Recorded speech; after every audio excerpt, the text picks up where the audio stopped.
Orang-orang tertentu teramat sangat menghindari kesendirian. Namun, ada orang-orang tertentu sangat enjoy dengan kesendirian. Sampai-sampai dia jauh dapat lebih mengeluarkan potensi dan kemampuan diri yang selama ini terpendam apabila dia dalam kesendiriannya. Mungkin kawan-kawan pernah mendengar kesepian itu stres, salah satu penyebab terbesar bunuh diri ataupun jadi pemakai. Saya berpikir memberitahu kawan-kawan suatu jalan agar enjoy dengan kesendirian, supaya kawan-kawan tidak kesepian. Apalagi kesendirian karena akibat perceraian, ditinggal pasangan. Inilah saatnya bagi kawan-kawan menggali potensi diri dan mempraktikkan kemampuan diri yang selama ini tersimpan, supaya dapat mewujudkan sebagai manusia baru yang lebih baik. Ada macam-macam jenis kesendirian. Ada karena ketok palu hakim yang menyebabkan kamu terpisah dengan pasangan dan anak. Perceraian. Ada jenis kesendirian, orang-orang yang ingin mendapat kesendirian namun untuk sekedar rentang waktu tertentu saja. Contohnya pendaki gunung. Nah, juga ada ingin mendapatkan kesendirian melalui cara menyepi dari hiruk-pikuk kehidupan dunia, sebab ingin meditasi memikirkan tentang kehidupan atau mau mengejar sesuatu. Namun, pada intinya adalah agar tidak kesepian. Sekali lagi, tidak kesepian dalam kesendirian. Maka semestinya kita harus memanfaatkan waktu, quality time kesendirian kita itu, beri kualitas di waktu kesendirian kita. Saya beri 4 trik atau jalan mudah agar Anda dapat menikmati kesendirian. 4 kiat menjadikan kesendirian menjadi nikmat. Yang pertama, tamu di rumah sendiri. Buat diri Anda seolah-olah tamu di rumah sendiri. Jika Anda sedang di rumah, lalu kemudian Anda kedatangan tamu, lazimnya apa yang akan Anda lakukan? Jika Anda kedatangan tamu dan Anda tidak berbuat baik kepada tamu, maka mereka tidak akan nyaman berlama-lama di rumah Anda.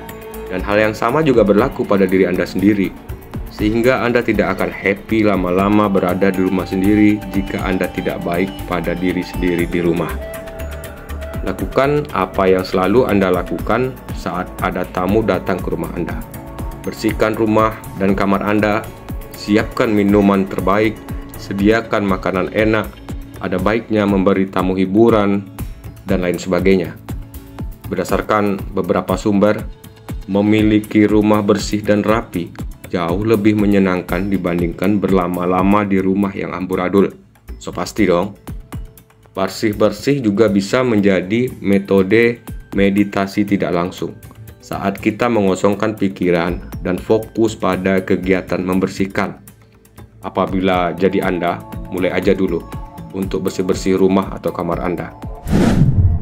Kedua, ciptakan koneksi. Ketahuilah bahwa Anda tetap dapat terhubung dengan siapa saja dan kapan saja. Biasanya orang-orang merasa kesepian di saat mereka sendirian secara fisik.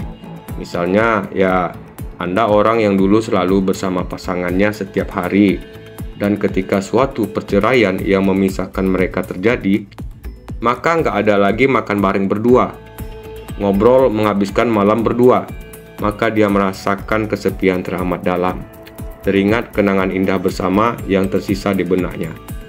Maka ini bisa memunculkan perasaan menderita, dan di saat ia menderita, biasanya ia tak mau menghadapinya dan beralih ke hal-hal yang tidak penting, seperti minum-minum, berjudi, main game, atau menonton film, dan lain sebagainya. Hanya untuk mengalihkan perasaan sakitnya atau menderitanya. Atau menderitanya kesepian itu hanya perspektifmu, dan terkadang memberikan kesan bahwa kesendirian itu buruk dan menakutkan.